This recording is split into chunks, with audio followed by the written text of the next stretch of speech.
Thank you, Mr. Chair. I don't have any philosophical objection to supporting our allies. Saudi Arabia and the UAE are still America's allies. But what I object to, and what many of us in Congress object to, is the bypassing of Congress in selling arms to Saudi Arabia and the UAE. On May 24th, the Trump administration, through Secretary Pompeo, notified Congress that it was declaring a fake emergency to bypass congressional review of 22 arms sales to Saudi Arabia and United Arab Emirates. How do we know this is a fake emergency? Because there is no emergency to the United States or to UAE or to Saudi Arabia regarding the war in Yemen. It is a horrific humanitarian problem. The Saudi-led coalition has killed countless civilians, but it is not an emergency that would justify weapons sales to Saudi Arabia and UAE that bypasses congressional procedure. And in fact, it's been recently reported that the UAE is now pulling its troops out of Yemen. What kind of emergency is this that would require the bypass of Congress to sell arms to UAE and Saudi Arabia? In addition, we had a hearing in the Foreign Affairs Committee where the Trump administration official admitted that many of these arms would not even be ready for months, if not years, in order to be sold. So it is unacceptable that the administration is trying to bypass Congress.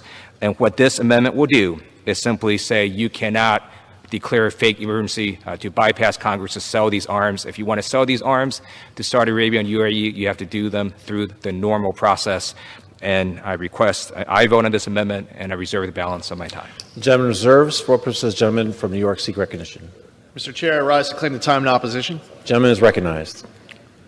I rise in opposition to this amendment, which would prohibit any funds from being used to process any arms sales or transfers to Saudi Arabia or the United Arab Emirates pursuant to an emergency certification made under the Arms Export Control Act.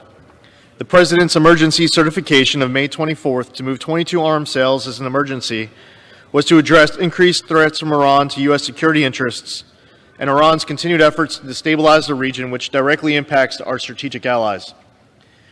The Democrat majority had been holding on to arms sales through congressional notification requirements and abusing oversight power with the Arms Export Control Act.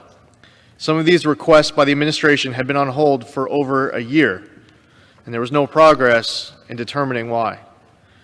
We witnessed just last month, on June 19th, Iran shot down a U.S. military asset, a drone over international waters, one of many examples of Iranian aggression to our United States and other nations, many in that region surrounding Iran. There's no doubt that Iran is an increased threat. I urge members to oppose this amendment. I reserve the balance of my time. Gentleman reserves. Gentleman from California. Thank you. I yield 2 minutes to Representative David Cicilline.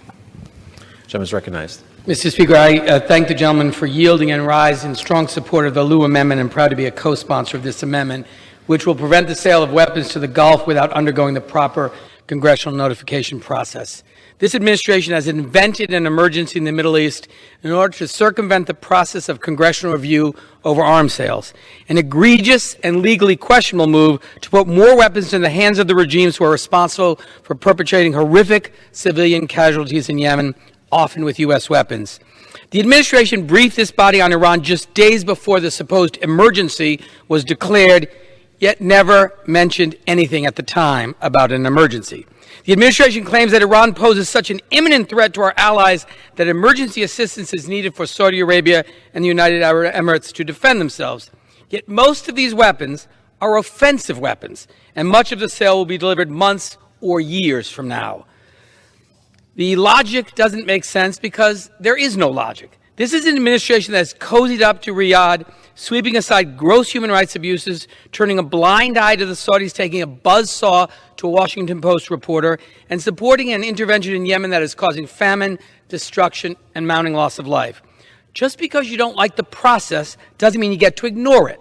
This action has implications far beyond this current sale, and if Congress doesn't reassert our proper role in the process, we risk giving up our authority in the arms sale process entirely. I strongly urge my colleagues to support this excellent amendment, and I yield back the balance of my time.